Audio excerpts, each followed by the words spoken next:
નમસ્કાર વિદ્યાર્થી મિત્રો, બોર્ડ પ્રેક્ટિકલ પરીક્ષા 2024 એકદમ નજીક આવી ગઈ છે ત્યારે વિદ્યાર્થી મિત્રો એ વસ્તુ અગત્યની છે શીખવી કે પ્રેક્ટિકલ પરીક્ષાની અંદર પુરવણીમાં કેવી રીતે લખવું, કેમ કે ઘણા બધા વિદ્યાર્થીઓ પ્રેક્ટિકલ પરીક્ષાની અંદર પ્રેક્ટિકલ તો પરફોર્મ કરી નાખે છે, પણ દોસ્તો પુરવણીની અંદર જો બરાબર નહીં લખવું હોય તો ક્યારે તમે પ્રેક્ટિકલ પરીક્ષાની અંદર સારો સ્કોર કવર કરી નહીં શકો. તો વિદ્યાર્થી મિત્રો, કેમિસ્ટ્રી એનિમેશન પૂરી ટીમ તમારા માટે લઈને આવી ચૂકી છે એક નવી સિરીઝ કે જેની અંદર દરેકે દરેક પ્રેક્ટિકલ અમારી ટીમ દ્વારા આખે આખું એક લખવામાં આવશે અને જે આ ફોર્મેટ છે એ આખે આખું તમને શીખવવામાં આવશે કે તમારે પ્રેક્ટિકલ પરીક્ષાની અંદર જો આ પ્રેક્ટિકલ પૂછાય તો તમારે આ સિસ્ટમથી લખવાનું છે, જેના થકી તમે પ્રેક્ટિકલ પરીક્ષાની અંદર એક સારામાં સારો સ્કોર કવર કરી શકો. વિદ્યાર્થી મિત્રો, આજના સેશન અંદર આપણે જોવાના છીએ ધોરણ 12 સાયન્સ બાયોલોજી વિષય, જે અંદર પ્રેક્ટિકલ નંબર 1 અને જેનો હેતુ છે ઉપલબ્ધ પુષ્પના પ્રાજનનિક ઘટકોનો અભ્યાસ કરવો. વિદ્યાર્થી મિત્રો, આપણે શીખવાના છીએ કે પુરવણીની અંદર આ પ્રેક્ટિકલ કેવી રીતે લખવાનો છે. આ પ્રેક્ટિકલ જે છે એ 7 માર્ક્સની અંદર પૂછાય છે. જો વિડીયોને એન્ડ સુધી જોજો, આ જે સિસ્ટમ શીખવામાં આવે એ સિસ્ટમ પ્રમાણે જો તમે પણ કામ કર્યો તો આ પ્રેક્ટિકલની અંદર 7 માંથી 7 માર્ક્સ તમે આસાનીથી મેળવી શકો છો. વિદ્યાર્થી મિત્રો, વિડીયોને લાઈક કરી દેજો, ચેનલને સબસ્ક્રાઇબ કરી દેજો અને આ વિડીયોના ડિસ્ક્રિપ્શન બોક્સની અંદર આપણા વોટ્સએપ કોમ્યુનિટી ગ્રુપ અને ટેલિગ્રામ ગ્રુપની લિંક આપવામાં આવી છે, એની અંદર જોડાઈ જજો, જ્યાં તમને દોસ્તો આની પીડીએફ પણ મળી જશે. ચાલો દોસ્તો, શરૂઆત કરીએ આપણે. પ્રેક્ટિકલ નંબર 1 છે કે સામાન્ય રીતે ઉપલબ્ધ પુષ્પના પ્રાજનિક ઘટકોનો અભ્યાસ કરવો. હવે જો એક્ઝામની અંદર આ પ્રેક્ટિકલ આવે તો કેવી રીતે આપણે સપ્લિમેન્ટરીમાં લખવું જેથી આપણે 7 માંથી 7 માર્ક્સ મેળવી શકીએ, કારણ કે પ્રેક્ટિકલ છે 7 માર્ક્સનો. તો આપણે એની અંદર આગળ વધીએ તો હેતુ તો આપણે ખ્યાલ આવી ગયો છે. તો જરૂરિયાતમાં આપણને એક્ઝામમાં આપશે શું, તો તમને જે તે પુષ્પ આપે તેનું તમારે અહીંયા નામ લખી દેવું. ધારો કે જો તમને એક્ઝામમાં ધતુરાનું પણ આપી શકે અથવા જાસૂદનું પણ આપી શકે, એટલે અહીંયા નોટ કરવું જરૂરી છે.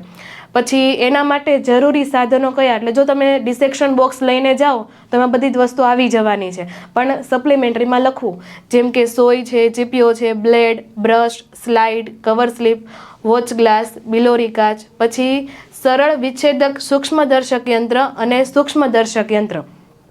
સાધન તો આપણે પુરવણીમાં લખશું, પરંતુ એક્ઝામની અંદર તમને આમ કહીએ કે એક સાદું માઇક્રોસ્કોપ આવે, એક જ લેન્સનું આવે છે, એને સરળ વિચ્છેદક સૂક્ષ્મદર્શક યંત્ર કહેવાય, એ પણ તમને આપી શકે.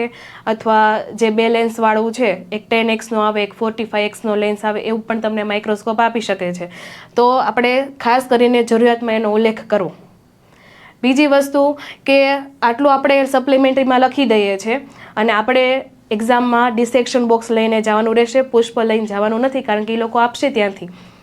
અવલોકન, તો અવલોકનમાં આટલી તમને માહિતી આપેલી છે. તો અહીંયા મેં તમને બાયફર્કેટ કરી દીધા છે માર્ક્સ. હવે ટોટલ 7 માર્ક્સ છે, એની આપણે વાત કરીએ તો આપેલ જે પુષ્પ છે એમાં ધતુરાનું પુષ્પ પણ હોઈ શકે, જાસૂદનું પણ પુષ્પ હોઈ શકે. તો તમને એક્ઝામિનર કહી જ દેશે કે 2 માંથી તમે એક એક મુદ્દા લખવાના છે, જેમ કે એક શ્રીકેસરમાંથી લખો, એક તમે ભૂકેસરમાંથી લખો, તો એના તમને માર્ક્સ મળી જશે 1. ધારો કે 0.5 રહેશે એક એક મુદ્દાના. પછી એ અનુસાર તમારે આકૃતિ પણ ડ્રો કરવી પડશે. તમે જે પણ મુદ્દો લખો છો એને અનુસાર આકૃતિ ડ્રો કરવાની, તો એના તમને 1 માર્ક્સ મળશે જો 2 આકૃતિ ડ્રો કરો તો, કારણ કે 0.5 ગુણ્યા 2 કરેલું છે. હવે આપણે આગળ જોઈએ. પછી તમને આપેલું છે કે તમને અહીંયા આગળ જો આવી રીતે આપણે ડ્રો કરેલું હશે, લખેલું હશે, તમને 2 માર્ક્સ જ મળશે, પણ 2 માર્ક્સ માટે આપણે કેટલું લખવું જરૂરી છે એ ખાસ તમને અહીંયા માહિતી મળશે.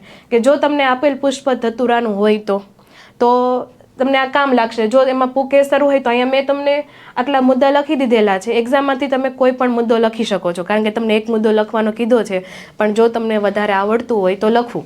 તો અહીંયા તમને અભિલગ્નતા, દલગ્ન પુકેસર છે, પુકેસરનું તંતુ સાથેનું જોડાણ કેવું છે, પરાગશય સાથેનું જોડાણ, તો એ તલગ્ન આપેલું છે. સ્ફોટની ભાત કેવી છે, તો ઊભી ફાટ દ્વારા છે. અને સાઈડમાં આ રીતે તમારે આકૃતિ ડ્રો કરી દેવાની, એટલે લખાણનો તમને અડધો માર્ક્સ મળશે અને અડધો માર્ક્સ તમને આકૃતિનો મળી જશે. પછી આમાં તમારે જો તલગ્ન બતાવવું હોય, ઊભી ફાટ દ્વારા સ્ફોટની જો તમને આકૃતિ આવડતી હોય ને તો એ પણ પ્લસ પોઈન્ટ છે, એ પણ સાઈડમાં ડ્રો કરી દેવાનું, એટલે તમારે એ આકૃતિની અંદર જ આવી જશે. બીજું, સ્ત્રીકેસરમાંથી તમારે લખવાનો એક મુદ્દો.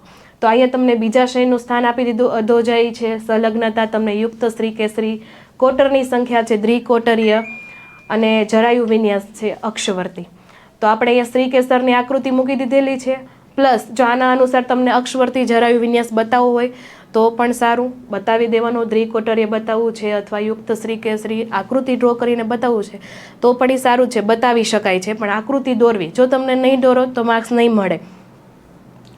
નેક્સ્ટ આપણે જોઈએ કે બીજી બાબત તમને કહી દઉં છું કે જે 3 માર્ક્સ છે ને એ પ્રાયોગિક કાર્યના રહેશે. એટલે તમને જે પુષ્પ આપવામાં આવે પછી જાસૂદ હોય કે ધતુરો એનું ડિસેક્શન કરવાનું, જેથી જે પણ એક્ઝામિનર હશે તમારું ઓબ્ઝર્વેશન કરી શકશે કે ભાઈ આ વ્યવસ્થિત કરે છે કે નહીં.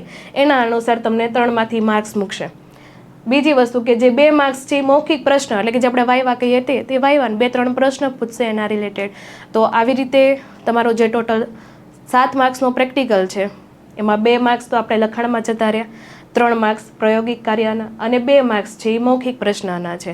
તો જો આવી રીતે વ્યવસ્થિત કામ હશે તો તમારા 7માંથી 7 જરૂર આવી જાય. તો વિદ્યાર્થી મિત્રો, આજનો આ સેશન જો તમને ગમ્યો હોય તો વિડીયોને લાઈક જરૂર કરી દેજો.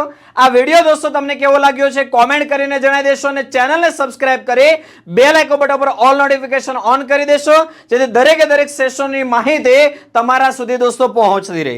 વિદ્યાર્થી મિત્રો, નીટ 2024 માટેનો ક્રેશ કોર્સ આપણો શરૂ થવા જઈ રહ્યો છે.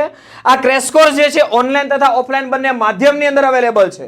તમે પણ જો નીટ 2024 ની અંદર એક 2 સ્કોર કવર કરવા ઈચ્છતા હોય, આ કોર્સની અંદર જોડાવા ઈચ્છતા હોય તો કોન્ટેક્ટ કરશો 8866605548 ઉપર. વિદ્યાર્થી મિત્રો, આજના સેશન આપણે અહીંયા એન્ડ કરીએ છીએ. મળી એક નવા સેશનની અંદર. ત્યાં સુધી બાય બાય, આવજો.